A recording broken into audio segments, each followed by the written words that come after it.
everyone. Welcome. Thank you very much for being here. You made it. My name is Jan. Some may know me as a writer of essays, short fiction, poetry, and journalistic contributions. But today I'm speaking to you as a founder of the Humanist Initiative in my German state of Schleswig-Holstein.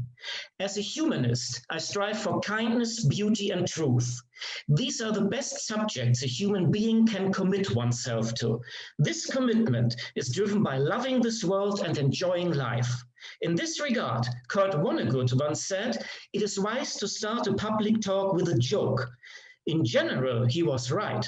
But starting with a joke would be inappropriate when the subject of the talk is a war that cost the lives of over 60 million people. And it is even less appropriate to start with a joke when the host of the talk is a citizen of the country that started that war.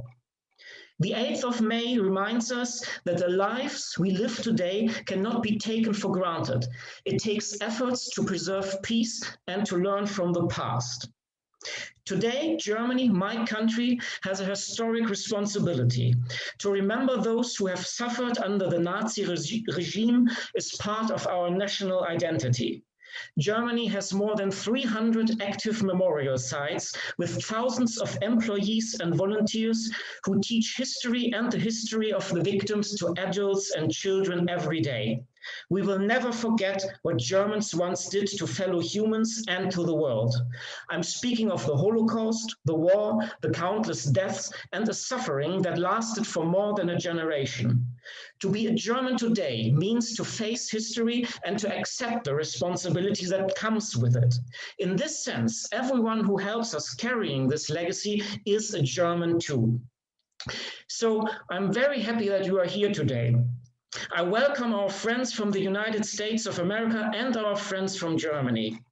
We are here to celebrate the end of Nazi Germany and the end of World War II in Europe.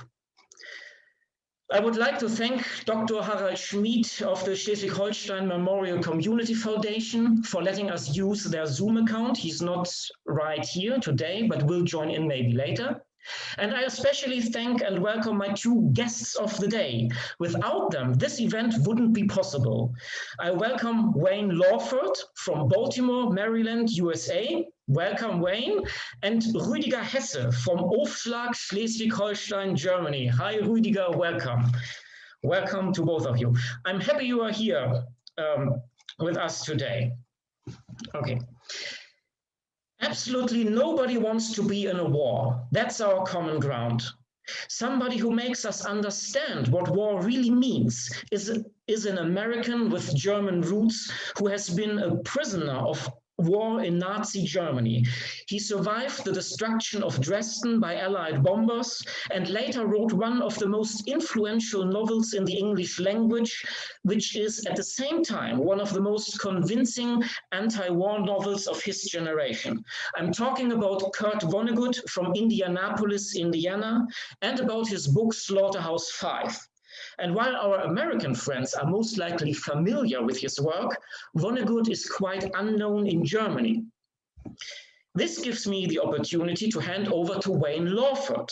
Wayne runs a Kurt Vonnegut book club in Baltimore, Maryland, as a chapter of the Kurt Vonnegut Museum and Library in Indianapolis, Indiana. He is a former newspaper editor and reporter who has worked for the federal government since 2010. These days, he is writing a book about Kurt Vonnegut for the American Humanist Association, and he's our expert today who will introduce us to Kurt Vonnegut and his literature. Welcome, Wayne Laufert.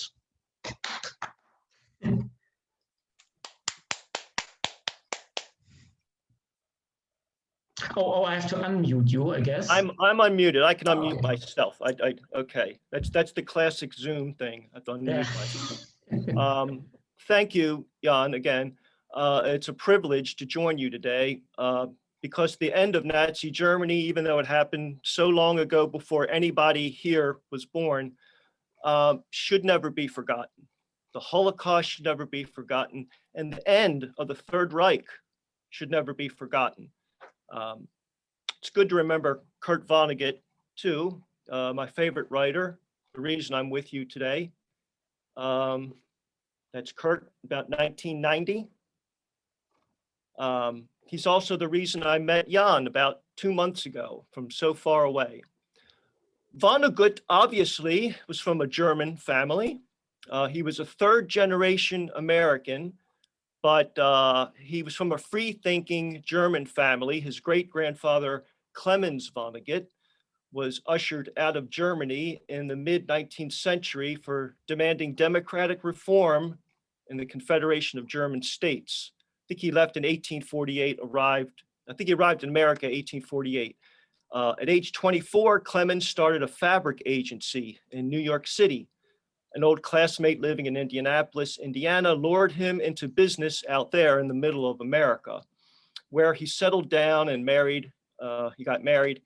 His sons and grandsons included architects and hardware store proprietors. Vonnegut was a well-known, well-respected name throughout Indianapolis. Kurt Vonnegut Jr., this man, the writer we're discussing today, was born in Indianapolis in 1922, the youngest of 3 children of Kurt Sr. and Edith Vonnegut. Main things to know about Kurt Vonnegut Jr. for our consideration today come from his military service and the literature it inspired. His novel Slaughterhouse-Five used the World War II bombing of Dresden, Germany, which he lived through, as a central plot point 24 years later, with some absurd yet insightful science fiction thrown in. Today, many readers consider the plight of the protagonist, Billy Pilgrim, to be a fanciful depiction of post-traumatic stress disorder. We'll hear more about that later in this program. The novel made Vonnegut famous, at least in America. I'll talk more about Dresden in just a bit. By the way, my name, Laufert, is German too. At least I'm most sure it is. My paternal grandfather might have been born in Belgium. It was a long time ago. There's a little uncertainty about that. But I do know that 3 of my 4 grandparents, all of whom were dead long before I was born, were Polish. Talk about victims of the Nazis. The Poles certainly were. Throughout history, the Polish people also fell to the Russians, the Prussians, the Soviets, and on, as Vonnegut would say. Poles, of course, were just one set of the Nazis' victims. There were Jews, Soviets, Serbs, Freemasons, Roman Catholics, Protestants, Jehovah's Witnesses, trade unionists, physically and mentally challenged people, homosexuals, and on and on. And I've left out many sets of Nazi victims. Kurt Vonnegut was acutely aware that citizens of the United States and their government found their own people to victimize. In Breakfast of Champions, which is Vonnegut's first novel after Slaughterhouse-Five, he referred to the people who allegedly discovered North America, where millions of people already were living, as sea pirates who cheated, robbed, and killed the continent's indigenous people. Vonnegut pointed out that American students were taught, as I was taught, that, quote, the sea pirates eventually created a government which became a beacon of freedom to human beings everywhere else. Actually, Kurt Vonnegut went on, the sea pirates who had the most to do with the creation of the new government owned human slaves. So, 2 sets of victims of white European Americans right there. Speaking of Breakfast of Champions, Vonnegut also had something to say in it about the American holiday that honors veterans. Now we have Memorial Day, which is for Americans killed in battle. That's at the end of this month. Vonnegut was talking about Veterans Day, November 11, which happened to be the date of his birth in 1922. Back then it was called Armistice Day.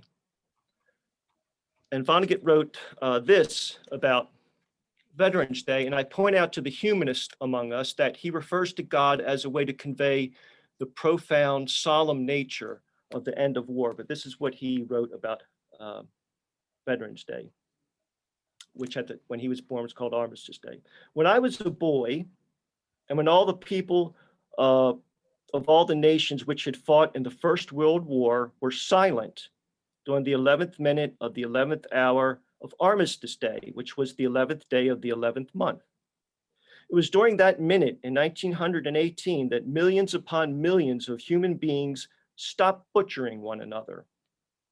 I have talked to old men who were on battlefields during that minute. They have told me in one way or another that the sudden silence was the voice of God. So we still have among us some men who can remember when God spoke clearly to mankind. Armistice Day has become Veterans Day. Armistice Day was sacred. Veterans Day is not. And that's where Vonnegut's quote ends. I want to make it clear. Vonnegut was not being disrespectful toward veterans at all. He felt solidarity with veterans, a community that was meaningful to him the rest of his life. He just felt that something was lost when there was no longer a commemoration specifically about peace. It seems Liberation Day is a kind of modern Armistice Day, emphasizing the aftermath of war, celebrating peace and the hope that there won't be more battles, more perpetual war making, more veterans, more casualties. And I know conditions in Germany were far from perfect after World War II. What we mark today, though, is that Nazis no longer were in power. Back to the war. As Jan mentioned, Vonnegut was taken prisoner by the Germans. He was an infantryman, captured in what Americans call the Battle of the Bulge. That was the last German offensive in the Ardennes in December of 1944. He was transported with thousands of American soldiers into Germany and eventually ended up in Dresden. There, he and about 100 of his fellow prisoners were put to work deep underground in a meat locker called Schlaughterhouse-Five, or in English, Slaughterhouse-Five. How was my German? Was it okay? That's okay. Okay, good. In mid-February 1945, right around Valentine's Day, the beautiful German city was destroyed in a spectacular firestorm caused by explosives and incendiaries dropped from British and American aircraft. First, more than 700 Royal Air Force British planes in 2 nighttime waves unloaded some 1,400 tons of high explosive bombs and 1,100 incendiary devices on Dresden. Hundreds more US bombers targeted the city's infrastructure over the next 2 days. In between, on February 14, the captors and their malnourished captives rose from the depths to find that most of the buildings had been leveled and that tens of thousands of inhabitants had been incinerated. Vonnegut put the number of dead at 135,000 based on faulty research that someone else did. Now it's generally agreed that the death count was more like 18 to 20,000, maybe 25,000. So only 20,000 or so, but in a matter of only several hours. So still quite efficient killing. Most of the dead were women and children and males who were too young or too old for military service. Although he called World War II a just war for the Allies, and he volunteered for it, Vonnegut felt that the bombing of Dresden was, quote, pure nonsense, pointless destruction. It was chiefly a British exercise, he pointed out. And he said that as a strategic target, Dresden was, quote, about as sinister as a wedding cake. He was even more critical about another bombing, this one perpetrated entirely by Americans. While Vonnegut felt there was some justification for the use of the first atomic bomb, which killed about 69,000 people in Hiroshima, Japan, he called the dropping of the second atomic bomb, which killed about 39,000 people in Nagasaki 3 days later, quote, the most racist, nastiest act by this country after human slavery. And those death toll figures are among the lower that you'll find, 69,000 in Hiroshima, 39,000 Nagasaki. Now notice that Vonnegut called the attack on Nagasaki an act by this country, meaning the United States. That gets into complicated matters of nationhood and identity. We might say the United States dropped nuclear bombs on Hiroshima and Japan, or Germany invaded Poland, or Americans invaded Iraq. Of course, all these things were done not by nations, which are abstract concepts we use to group ourselves together or divide ourselves, but by people. Now, I'm sure that the Germans among you are proud to be German. I am mostly proud to be American. We feel pride in what's good about our nation. We enjoy our culture. We feel community. Our nation is our homeland. But we can feel rootless when our nation behaves dishonorably.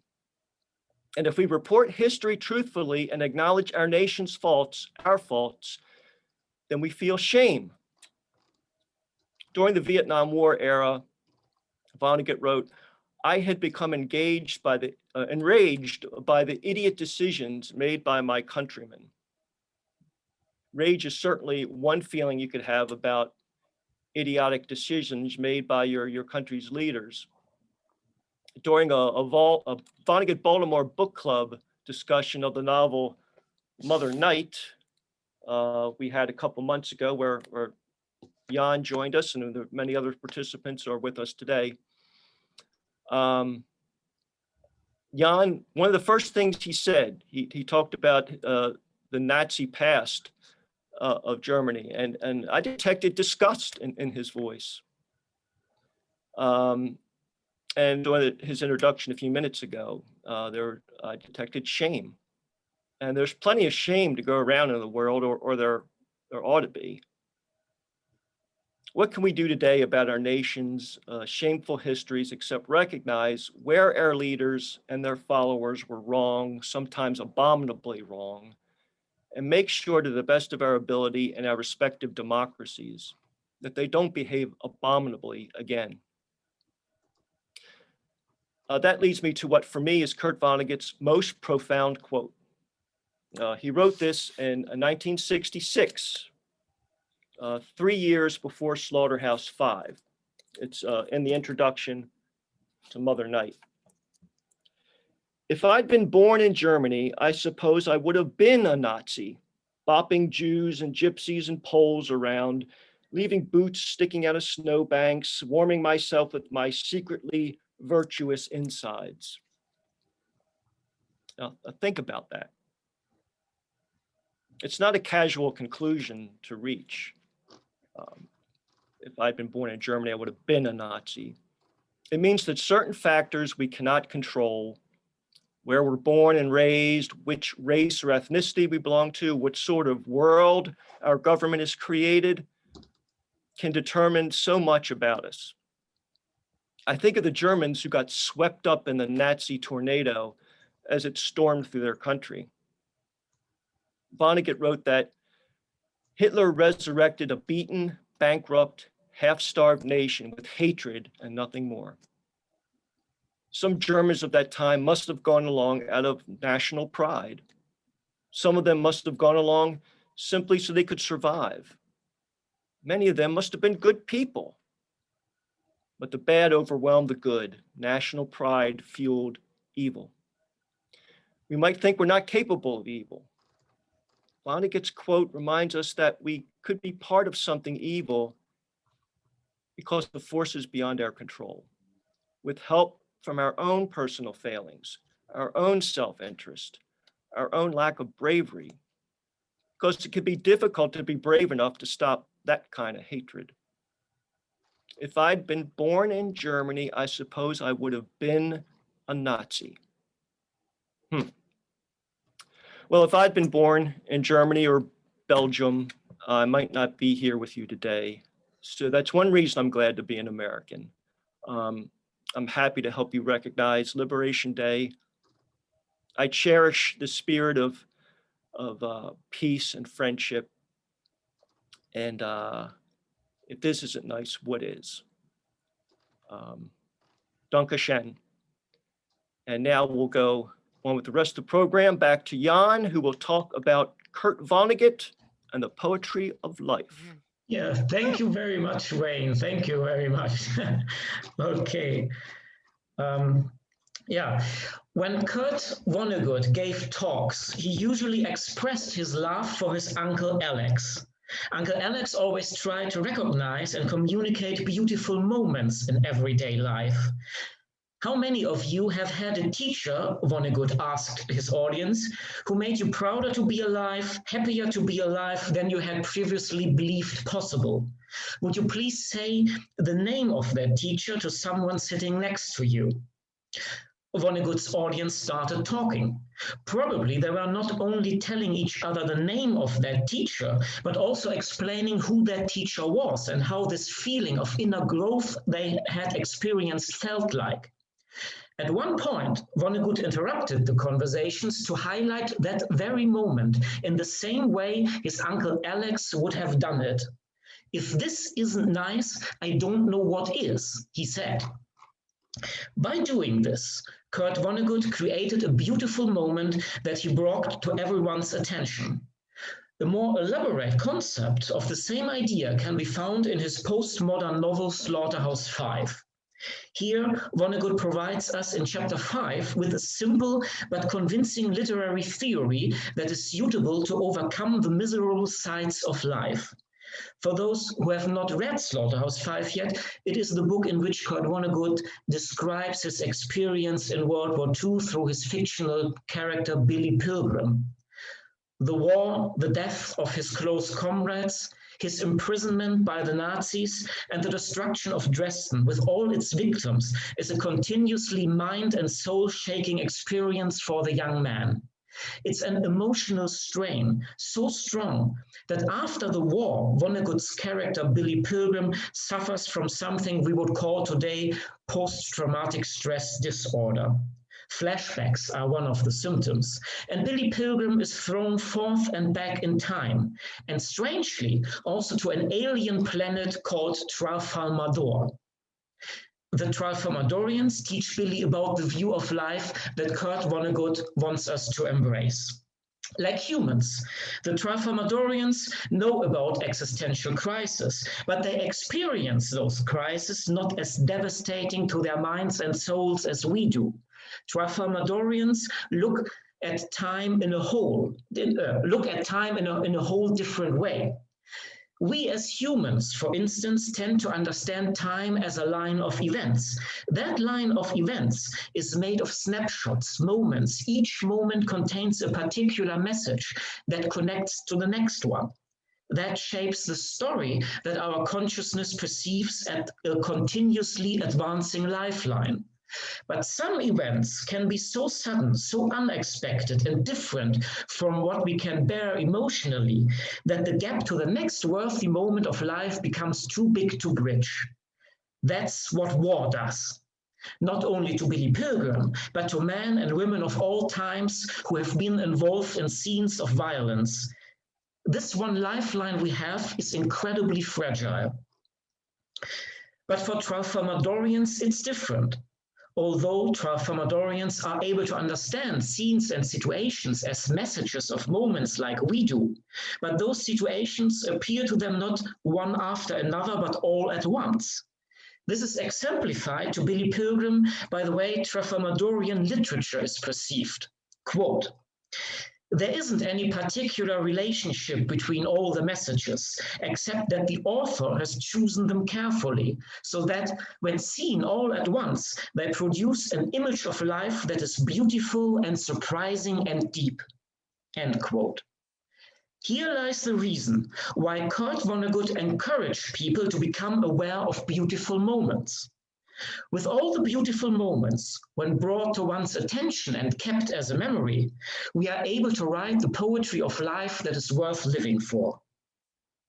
Unfortunately, we are not constantly aware of such moments. We tend to miss them.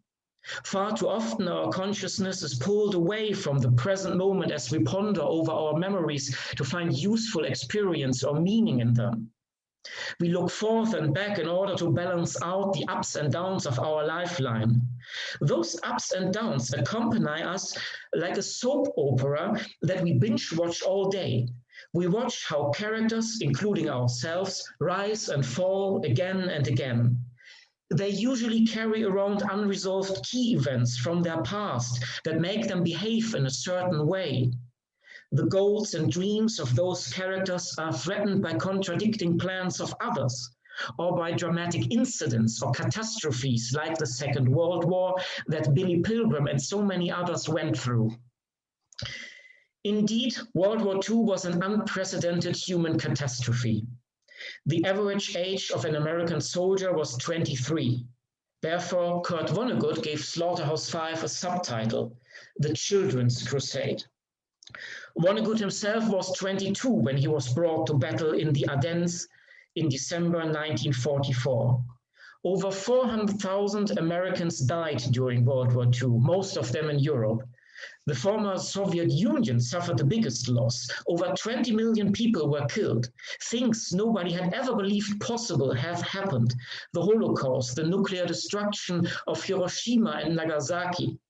In total, over 60 million people were killed. That means over 60 million individual stories of horror that also afflicted the lifelines of even more surviving loved ones, families, and friends. As a human being, how to deal with that? Kurt Vonnegut had almost no words. So it goes. He repeatedly comments on every single death Billy Pilgrim faces in Slaughterhouse-Five. So it goes. For World War II as a whole, Vonnegut finds no words at all but the chirping of birds. It's absurd, because there is no why on the emotional level. And for Vonnegut, the hellish experience went on. Quote, Dresden was one big flame. The one flame ate everything organic, everything that would burn. End quote. After Kurt Vonnegut had survived the Dresden firestorm in the basement of a slaughterhouse, he was assigned to a group of prisoners who had to dig out suffocated and burned bodies from collapsed basements and shelters around. American and British prisoners of war called their work corpse mining. In Slaughterhouse-Five, Vonnegut estimates about 135,000 firestorm victims. That number is wrong, but was a common belief when he wrote his book. In truth, the air raid caused around 18,000 to 20,000 deaths. Quote, Dresden was like the moon now, nothing but minerals. The stones were hot. Everybody else in the neighborhood was dead. Like Vonnegut, Billy Pilgrim found himself in that moon-like landscape. He was slowly starving while stacking dead bodies one over another. Not long after the war in Europe came to an end. Meanwhile, Billy Pilgrim returned home. He got married and started living a normal life. But like many others, whose life have been threatened, especially over a long period of time, Billy Pilgrim was not able to overcome the emotional strain. So what to do? For all the questions we have, we tend to construct answers based on cause and effect. We can choose to rely on God or on more plausible explanations to provide reason, but it's always the way how we use to perceive time that keeps us trapped in a linear perception of life. And therefore we think walking on a linear lifeline with ups and downs is the only way for us to move. Kurt Vonnegut provides another answer. In Slaughterhouse-Five, he puts a literary theory in the mouths of the Trafalmadorians, which depicts a perception of time that doesn't stretch life out, but deepens it. Quote, there is no beginning, no middle, no end, no suspense, no moral, no causes, no effects. What we love in our books are the depths of many marvelous moments seen all at once. End quote. And here's the conclusion I want to provide. What Kurt Vonnegut describes is poetry. He wants us to apply this poetry to our lives. It's a view of the world that provides meaning no matter what the circumstances are. This is not only shown in Tralfamadorian, but also in the best works of earthly literature as well. Shakespeare does it in his Hamlet. Hamlet is present almost all the time. He deals with the situations as they are, and he unfolds each moment. When Hamlet lifts Yorick's skull at Ophelia's grave, he connects to life by deepening the situation. At the same time, he recognizes the absurdity of a steadily advancing continuity. Hamlet sees Alexander the Great ground to dust, dust that became earth, earth that became loam, loam that today somewhere might stoop a beer barrel. In the same way, 13.5 billion years of cause and effect have led to the destruction of Dresden.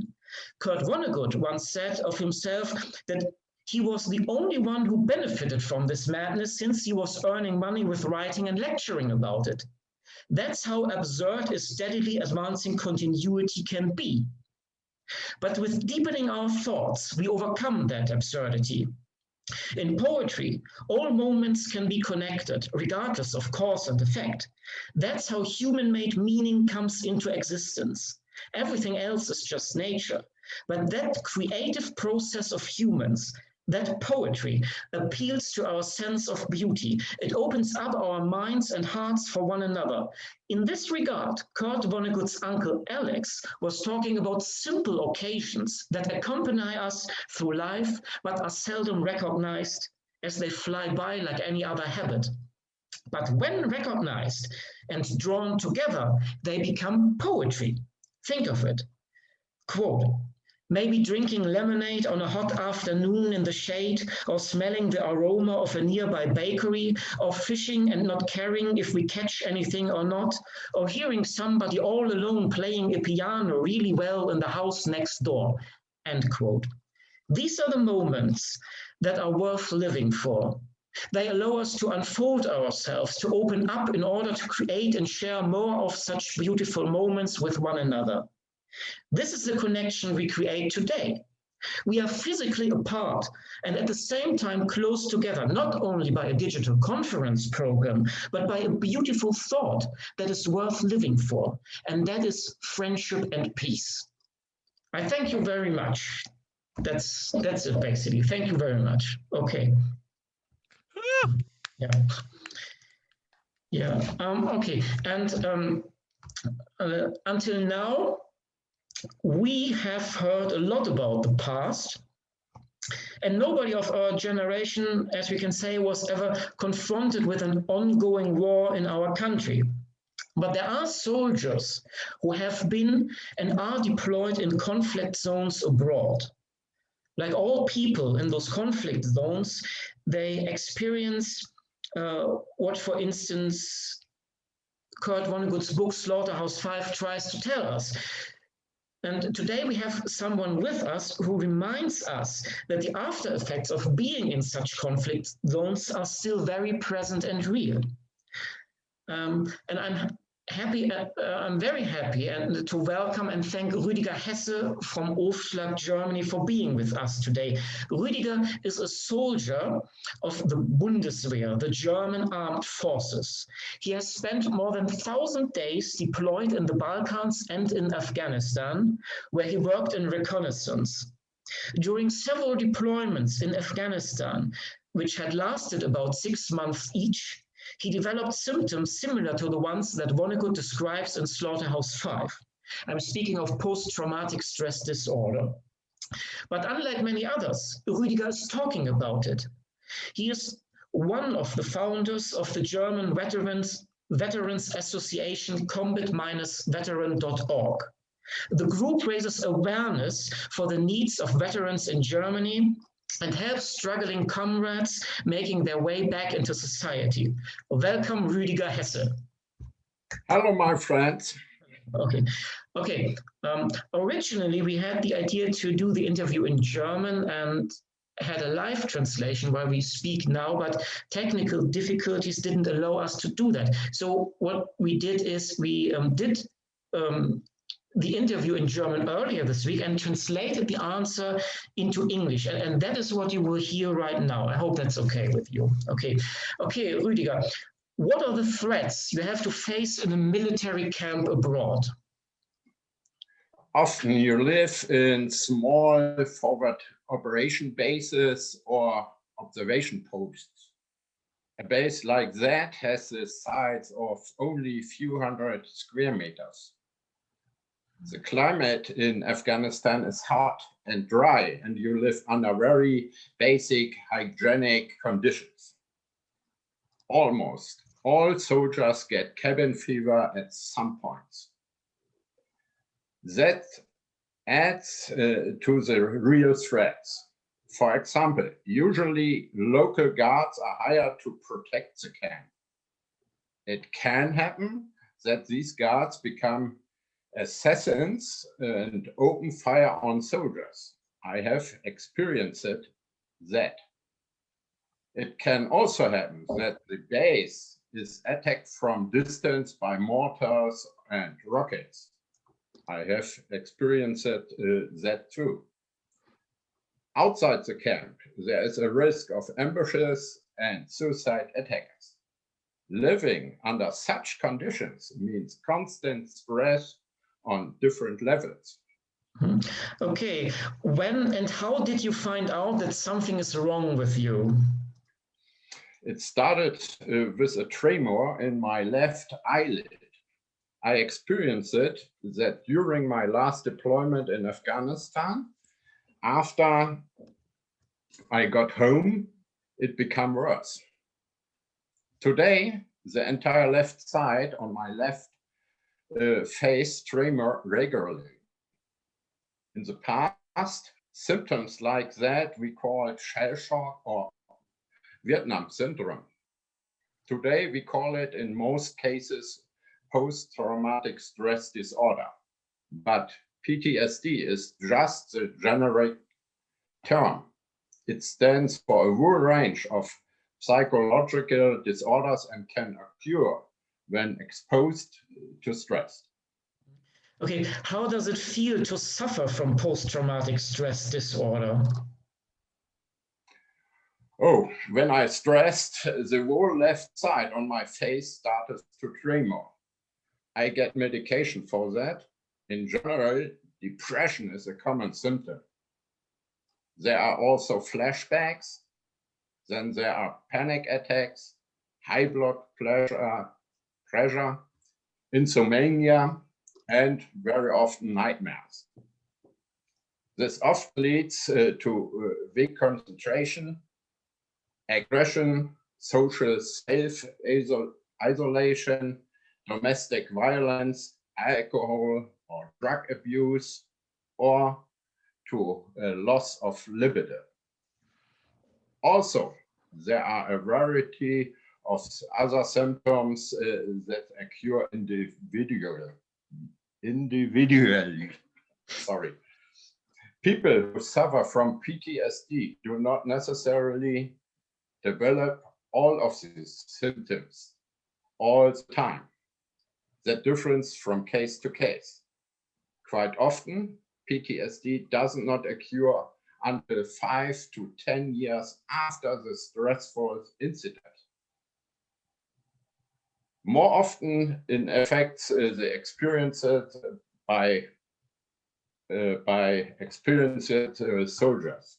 The period of illness differs too. Some people experience symptoms for a few weeks.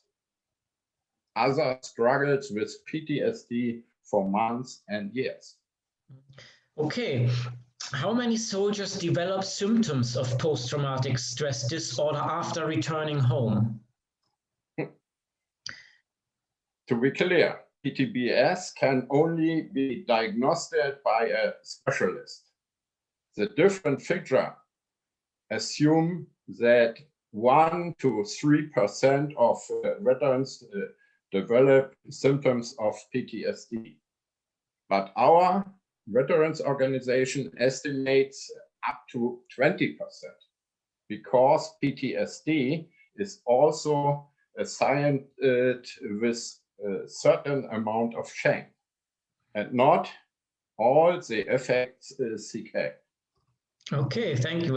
And what should be done to help the veterans? How can their situations be improved? First of all, it is important to define the term veteran carefully.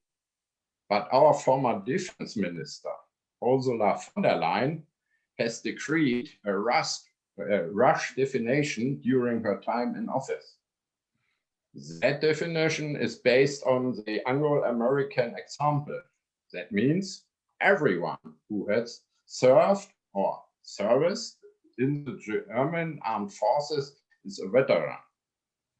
But we in our veterans organization would like the term to be defined according to the Scandinavian example. According to this, a veteran is someone who has deployed abroad. With a definition like that, we can make more specific offers to the people that need help. Okay, and the last question. Your Veterans Association also campaigns for a Veterans Day in Germany. Why is that important for us to have? In Germany, members of the military are sometimes exposed to direct criticism or hostility. This is less the case in Great Britain, for example. If the public there has a problem with the foreign deployment of the military, they criticize the politician, not the soldiers. In the US, however, soldiers and veterans are mostly seen as heroes. Yes. However, this seems not to be the right example for our culture. We need a Veterans Day that recognize the merits of the veterans based on what they did for us. After all, these soldiers were risking their lives and the health for our country.